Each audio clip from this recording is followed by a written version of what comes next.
of the week on Stacker.News was, oh Lord, is U.S. currency has always been pretty good resistance money. What is going on? Bitcoin territory, Sticky 47, 28 comments, 27,000 sats. Keyan, what's this number one story? Yeah, so Siggy recalls, basically every instance, or the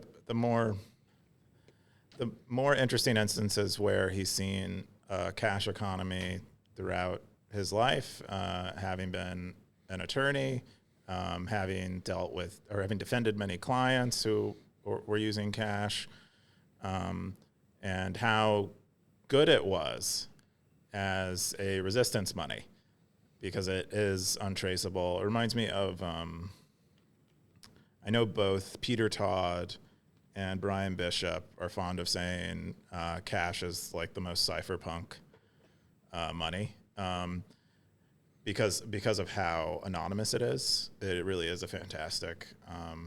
Obviously, it has its problems, but in terms of censorship resistance, it has been historically really good. So Siggy recounts quite a few stories. One of the more interesting ones for me was he said as a young lawyer at a law firm, he was representing a lot of groups or wealthy individuals in real estate transactions, and a lot of them were doing business in cash, so they receive a lot of cash, but a lot of that cash they wouldn't declare it as income, but they needed somewhere to store it. And a lot of them weren't gold bugs, he said, but because he was in New York City, he said a lot of them were buying real estate with it. And what he said would happen is that he would notice that these individuals were buying real estate that seemed way under market in terms of price. And so he'd legally guide them through the purchase process of some real estate, and then both the buyer and seller would dismiss the lawyers from the room, and I guess the rest of the transaction would take place. And he said he was pretty certain what happened was that the buyer was paying in cash that they had not disclosed as income, and the seller was selling below market price so that they wouldn't have to pay capital gains on the real estate or as much capital gains on the real estate that they were selling, and could, hold more of that cash themselves off book. But there are a lot of cool stories of this kind of resistance happening using cash. He says, when he was younger, he was working under the table a lot.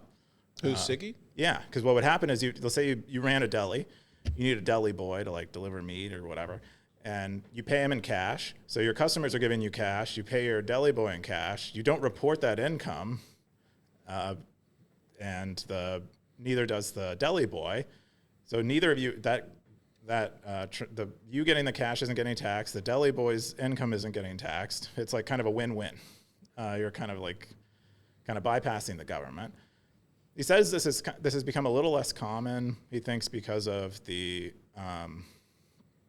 the Bank Secrecy Act, which is where anything over $10,000, that was enacted in the 70s, back when $10,000 was equivalent of roughly $80,000 today.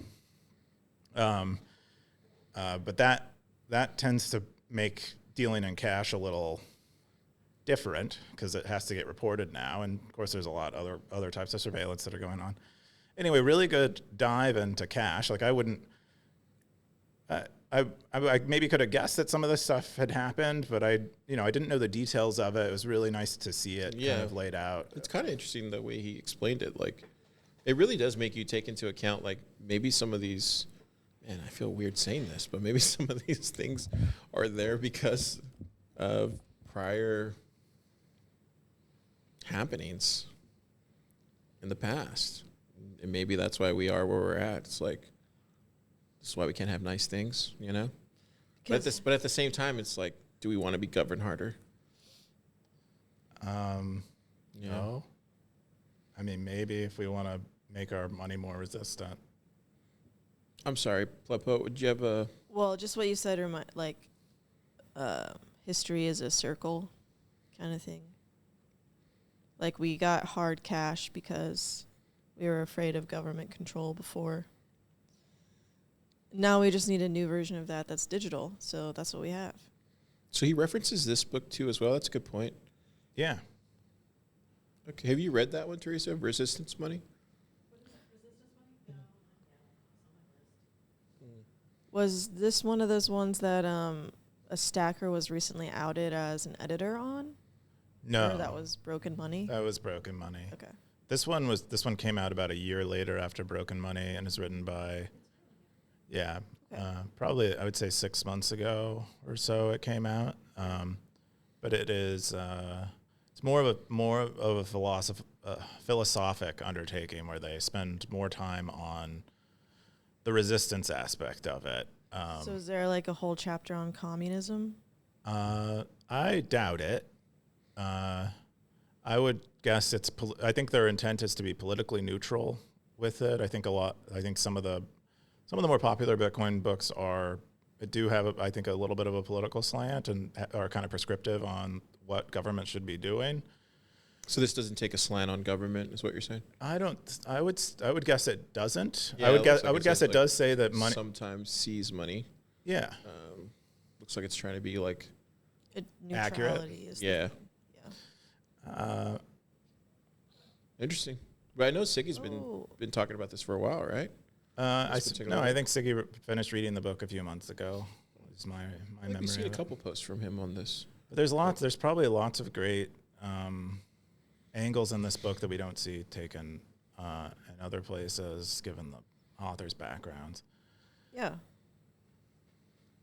Yeah. I've been meaning to read it. I really don't have any comments on this, to be honest. Like, do you use cash? I got nothing. Do you use cash? That's like asking me if I'm short Bitcoin. What do you think? Oh, I see. Nice try, Fad. Yeah, I don't really have a comment on this. I don't know. I want to use more cash, but I hate it. I hate things. I hate carrying things. If you're going to use cash, it's like a whole new like group of little errands that you are now making a commitment to run like all the time. Yeah, and you need like a dad wallet. You need like one of those, a thicky wallet. Like I'm adverse to it because I'm not trying to just like pull up to an ATM on the regular, because that's a scary position to put yourself in. Oh, that's true. Oh, yeah, you're right. Especially as a woman. Hey, I don't have a dog, But you have a cat, though, right? yeah, put your cat on a Put leash. that cat on a leash. That's what Teresa does, right, Teresa? Yeah. Black cat, yeah. Just feed him a lot. Cool. That's the number one top story of the week. Shout out Siggy for